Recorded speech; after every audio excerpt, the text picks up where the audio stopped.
नमस्ते, मैं हूं सुरेश कुमार एकलवे और आप देख रहे हैं हिंदुस्तान न्यूज एंड टिप्स।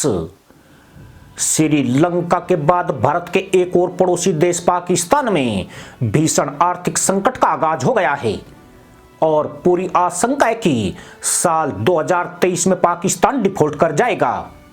लिहाजा पैसे बचाने के लिए पाकिस्तान ने अब हाथ पैर मारने शुरू कर दिए हैं। शहबाज शरीफ की सरकार ने पैसे बचाने के लिए और देश के सरकारी खजाने पर वित्तीय भार को कम करने के लिए कई कदम उठाए हैं, जिसमें बिजली बचाने के प्लान के साथ साथ बल्ब और पंखों का प्रोडक्शन भी बंद करना शामिल है।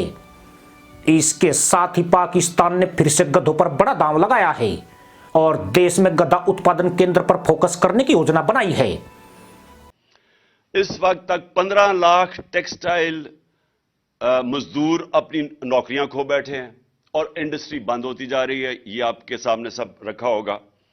और मैं जब मुझे याद है कि पिछले मार्च अप्रैल में टेक्सटाइल इंडस्ट्री वाले मुझे ये कहते थे कि हमारे पास मजदूर नहीं मिल रहे, हमें फैसलाबाद में हमें बाहर से मजदूर मंगवाने पड़ रहे हैं। और वही टेक्सटाइल इंडस्ट्री आज आप देख लें कि 15 लाख वर्कर्स बेरोजगार हो गए। रेमिटेंसेस, ये आपने सुन ही लिया होगा, एक्सपोर्ट्स और रेमिटेंसेस, इनका माइनस आ रहा है। 2 अरब रुपया महीने की कमी आनी शुरू हो गई है एक्सपोर्ट्स और रेमिटेंसेस में जो हमने बढ़ाई थी। और फॉरेन एक्सचेंज रिजर्व्स आपके सामने है। मार्च के अंदर 16.4 था, आज पहुंच गए 5.7 पे। ये भी आपके सामने आ गया होगा। रुपया इस वक्त इंटरबैंक पे जिस तरह 226 है और इनफॉर्मली वो 260 पे पहुंच गया। पाकिस्तान सरकार ने बढ़ते कर्ज को काबू में रखने के लिए बाजारों और शादी के हॉल को जल्द बंद करने का फैसला किया है और नए प्रस्ताव के मुताबिक पाकिस्तान में अब बाजार रात के 8:30 बजे तक ही खुलेंगे और शादी के हॉल को रात 10 बजे तक ही खुला रखने का आदेश दिया गया है। कर्तव्य मुल्लाओं का मानना है कि यह योजना देश की समग्र जीवन शैली और आदत को बदल कर रख देगी और इससे पाकिस्तान सरकार के $26 मिलियन बचेंगे। इसके साथ ही मदरसा मुल्क ने फैसला लिया है कि इस साल जुलाई महीने तक बिजली से चलने वाले पंखों का उत्पादन भी बंद रखा जाएगा। पाकिस्तान में जिन पंखों का निर्माण होता है वो काफी ज्यादा बिजली खाते हैं। पाकिस्तान में बनाए गए पंखे लगभग 120 से 130 वाट बिजली का उपयोग करते हैं, जबकि दुनिया भर में पंखे सिर्फ 60 से 80 वाट का ही उपयोग करते हैं। लिहाजा पाकिस्तान में बिजली बचाने के लिए पंखों के उत्पादन को बंद करने का फैसला लिया गया है। इसी तरह अगले महीने से बिजली के बल्बों का निर्माण भी बंद कर दिया जाएगा। इस बीच पाकिस्तान सरकार कोनिकल गीजर के इस्तेमाल को अनिवार्य कर देगी और सड़कों के किनारे लगाए गए स्ट्रीट लाइट्स को भी बंद करने का फैसला लिया गया है। या बड़ा मुश्किल फैसला है आईएमएफ के पास जाने के लिए, या उससे भी मुश्किल फैसला है आईएमएफ के पास ना जाने के लिए। ना जाएं। अगर हम आईएमएफ के पास जाते हैं तो एक और महंगाई की लहर आने वाली है, क्योंकि इन्होंने मायशत का जो सत्यानाश किया है, ये कोई हमारे मुल्क की तारीख में ऐसा नहीं है। बल्कि हम पढ़ते थे इकोनॉमिक हिटमैन क्या करता है आके, कि वो मुल्क को मकरूज कर देता है और फिर मुल्क के जो सारे असासे हैं वो फिर बाहर की कुव्वतों को सस्ते दाम पे दिए जाते हैं। मैं आपको सिर्फ ये कहना चाहता हूं कि मुश्किलात आएंगी। अब तैयारी कर ले मेरी कौम कि महंगाई आने वाली है।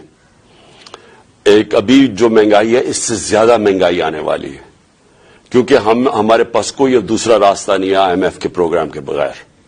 अगर हम आईएमएफ का प्रोग्राम में नहीं जाते तो हम डिफॉल्ट कर जाएंगे, जिससे और ज्यादा मजीद मुश्किलात होंगी जो कि हम इस प्रोग्राम में जब जाएंगे तो हमारे पास आएंगी। दरअसल मदरसा मुल्क गंभीर स्थिति से गुजर रहा है और वह बिजली की खपत के मौजूदा स्तर को बनाए रखने में सक्षम नहीं है। परमाणु संपन्न देश ने वर्क फ्रॉम होम पॉलिसी लागू करने की योजना की भी घोषणा की है। साथ ही सभी सरकारी भवनों और कार्यालयों में भी योजना के तहत ऊर्जा के उपयोग को कम किया जाएगा और घर से काम करने की नीति को सिर्फ 10 दिनों में ही पूरा किया जाएगा। इसके साथ ही अब देश भर में जितनी भी सरकारी मीटिंग होगी वो सभी दिन में ही की जाएगी। पाकिस्तान के पावर डिवीजन के मुताबिक देश का सर्कुलर कर्ज बढ़कर अब 10 अरब 50 करोड़ डॉलर हो गया है और देश की स्थिति काफी खराब हो चुकी है। अर्थव्यवस्था का यह हाल है कि इस्लामाबाद एक आम पाकिस्तानी नागरिक को मूलभूत सुविधाएं मुहैया कराने में असमर्थ हो गया है। विशेष रूप से लोगों को प्लास्टिक के गुब्बारों और थैलों में एलपीजी जमा करने के लिए मजबूर किया जा रहा है, क्योंकि सरकार आपूर्ति में कमी को दूर करने में नाकाम हो गई है। सोशल मीडिया प्लेटफॉर्म पर वायरल हुए वीडियो में खैबर पख्तूनख्वा प्रांत के नागरिकों को प्लास्टिक की थैलियों में रसोई गैस को भरते हुए देखा जा रहा है। कमी के कारण भंडारण करते देखा जा सकता है। स्थानीय मीडिया रिपोर्टों में कहा गया है कि प्रांत के हंगू शहर में लोग पिछले 2 वर्षों से बिना गैस के रह रहे हैं। वित्तीय वर्ष 2022-23 के जुलाई अक्टूबर तिमाही के दौरान पाकिस्तान का राजकोषीय घाटा जीडीपी का 1.5% रहा है। वहीं देश का विदेशी मुद्रा भंडार पिछले महीने 294 मिलियन डॉलर और घटकर लगभग 5 अरब 80 करोड़ डॉलर रह गया है, जिसका मुख्य कारण बाहरी ऋण चुकाना था।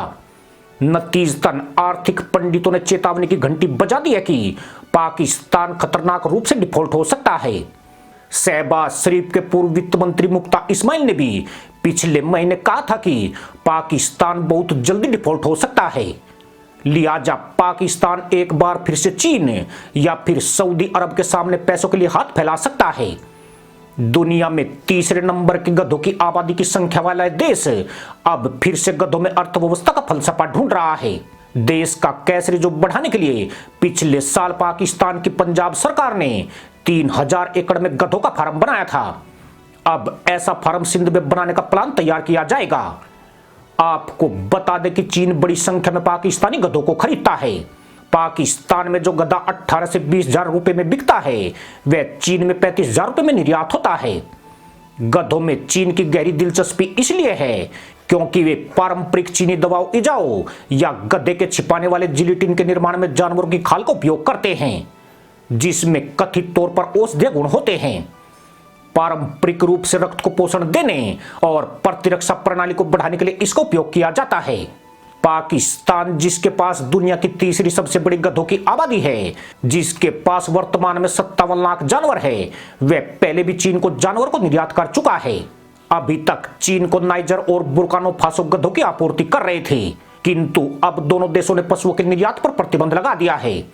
चीन में प्रतिवर्ष 3 लाख गधे कम होते जा रहे हैं। ऐसी स्थिति में मित्र पाकिस्तान चीन के कुछ काम भी आ सकता है। इसी के साथ अनुमति दोस्तों, जय जवान जय किसान जय हिंद, वंदे मातरम।